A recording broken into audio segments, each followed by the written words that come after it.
All right, let's look at proportions. So an introduction to proportions here. We're given percentages. So if we look at this problem, we have 40% of all students at a large university live on campus. Suppose a sample of 100 students is selected from this university, and the sample proportion is just defined as the proportion of students in this sample who live on campus. Okay, so the proportion is people who do live on campus. The mean of the sampling distribution is. So the mean is equal, okay, to the proportion in this case here. So we say the mean of the sampling proportion is defined as P with this little symbol on the top of it. So we call that P hat. Make this a little thicker here. So we say P hat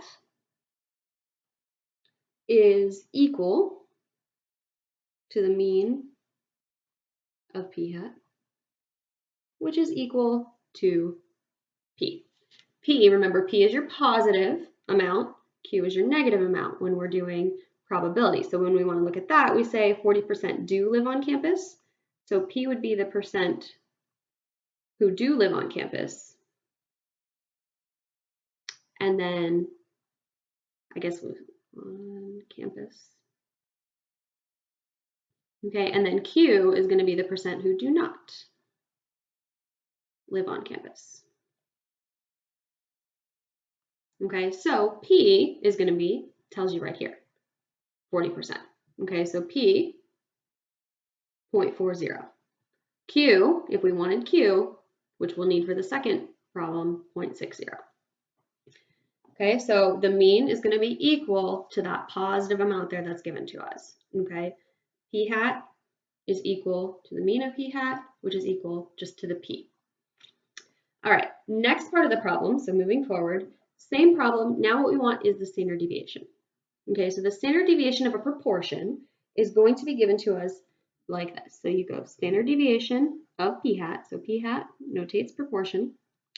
It's going to be the square root of PQ over N. Okay, so we needed P, we needed Q. Remember, P, 0.4, Q, the negative amount, remember it's got to add up to 1. Okay, 40% plus 60%, 100%. 0.4 plus 0.6, 1. Okay, so when we find one of them, we can find the other. So here's what we want. We want the square root of 0.4 times 0.6 times, divided by our sample size, which is 100 students. Okay, you can put it all in your calculator at once, or you can go in parts. If I'm putting it all in at once, let's see. We're going to go like this. Second square root, and then you want the numerator, so parentheses, 0.4 times 0.6, close that, divided by 100. That should work. Let's see. Yes, that should work fine. Okay, so you could do it like that, or you can go one at a time, 0.4 times 0.6, then divided by 100, and then take the square root. And that'll give you the same thing. So 0.04, let's see, 0.0490 is what that would round to. So 0.0490, that's going to be our standard deviation. So you have your mean, 0.4, and your standard deviation. And then you can start doing problems with those two values.